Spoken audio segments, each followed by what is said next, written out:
Paradižnik ali surfinja? To je zdaj vprašanje. Mimogrede.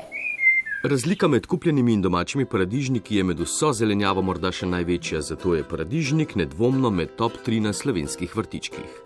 A je vzgoja paradižnika iz leta v leto bolj zahtevna. Klimatske spremembe na glavo postavljajo mnoge zakoreninjene postulate vrtičkarstva.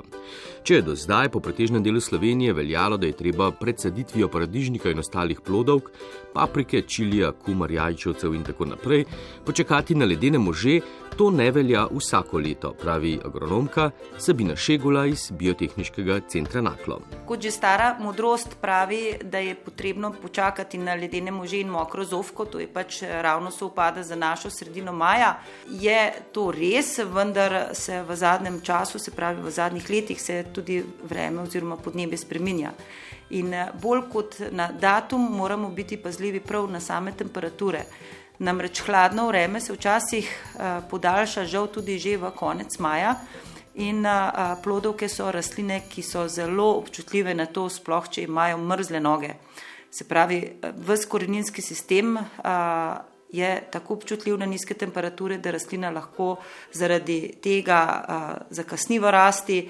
Potem ugotavljajo ljudje, da so začele rumeneti kumare, paradižniki. In tako namesto, da bi imeli zgodnji pridelek, ker smo bili prezgodnji, bomo imeli pozni pridelek oziroma včasih tudi nič. Ne samo na koledar, treba se ozirati tudi na vremensko napoved. Nočne temperature ne smejo pasti pod 10 stopinj Celzija, temperatura tal pa mora biti vsaj 15 stopinj. Pozorni pa moramo biti tudi pri izbiri sadike. Najbolj pomembno je namreč, o čem skrito. Primerna kvalitetna sadika ima v prvi vrsti zelo dober koreninski sistem. Se pravi, gledati moramo njeno lepoto, če tako rečem, v samem substratu. To prepoznamo po kompaktni rasti, nerazpotegnjeni rasti in sama sadika je temnozelena. Velike sadike, recimo približno že 30-40 cm visoke sadike kupimo in pač mislimo, da imamo dobro sadiko.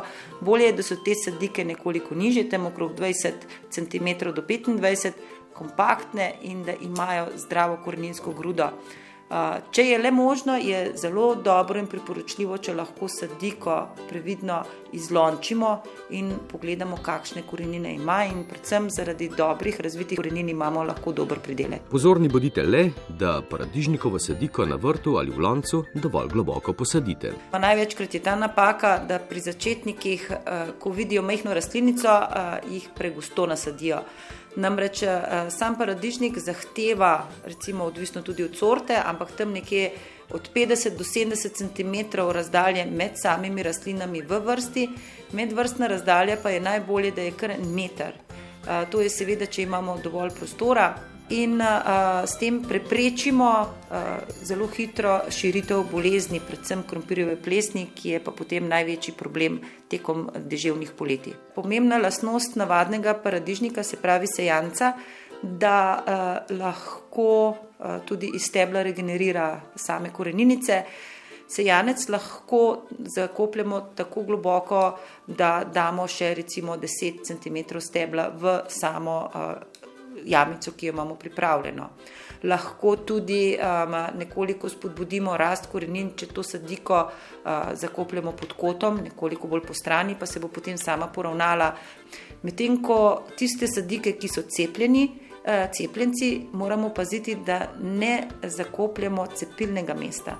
Namreč v tem primeru smo dali kar nekaj denarja za cepljeno sadiko, vendar bo pa potem nad cepilnim mestom se zopet ustvarila koreninska masa in imamo navaden paradižnik necepljenega.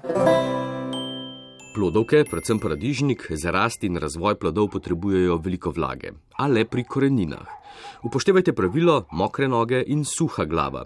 Zato paradižnik ne zalivamo po listih in ga tudi na vrtičkih zaščitimo pred dežjem. Namreč v zadnjih letih imamo zelo deževna poletja in iz tega je prišlo do potrebe, da so paradižniki že tudi po vrtičkih doma zaščiteni, se pravi so v nekih tunelih, zaščitah, ker ko dež in v bistvu voda, vlaga je stalnica na teh zelenih delih, potem se razvijajo te glivična obolenja in rastline propadajo. In sicer ob samo sadiko se lahko okoplje plastenko, dno odrežemo, jo obrnemo na glavo, odstranimo zamašek in potem to plastenko kopljemo do 1/3 in na to lahko zalivamo vodo v plastenko in potem ta voda pronica ravno k korenini rastline, se pravi paradižnika. Dobri sosedje paradižnika so korenje, fižol, česen in čebula. Ne razume pa se dobro s paprikami, kumarami, krompirjem in grahom. Mimogrede. Naš radijski gartelc. Tako, zdaj vemo, kako izbrati sadiko paradižnika in ostalih plodovk, katere so najboljše in kako jih posaditi. No, paradižnik pa je poleg čilija najbolj priljubljena in izmenjevana sadika na zdaj že tradicionalnem srečanju ljubiteljev vrtičkanja zelemenjava. Pobudnica zelemenjave je docentka prevajalstva na ljubljanski filozofski fakulteti Darja Fišer, ki se je pred leti doma na balkonu lotila vrtnarjenja in vzgoje sadik. Ker jih je zraslo preveč, je te podarila prijateljem. Navdušenje nad idejo pa se je z njenega balkona razširilo, ne samo med druge ljudi, ampak tudi po mestih. Zdaj že več kot 50, pravi še ena zelemenjavna navdušenka, Sara. Večinoma pri zelemenjavi menjamo sadike, semena in bom rekla ostale stvari, ki jih ljudje pridelajo doma, od razne ozimnice, plodovi, zelišča in začimbe. Stvari, ki jih ne menjamo, pa se recimo tudi doma pridelajo, so razni mesni izdelki, salame, siri, jajca. Ostajamo še vedno pri zelenjavi in sadju. Pa pri receptih in vrtnih izkušnjah. Kot pravi Sara Čok, zelemenjava deluje na povsem prostovoljni ravni in vse skupaj, od spletne strani do napotkov, kako organizirati dogodke in koordinacijo, upravljajo 3 punce. A vendar organizacijo po drugih mestih zunaj Ljubljane prepuščajo drugim enako mislečim.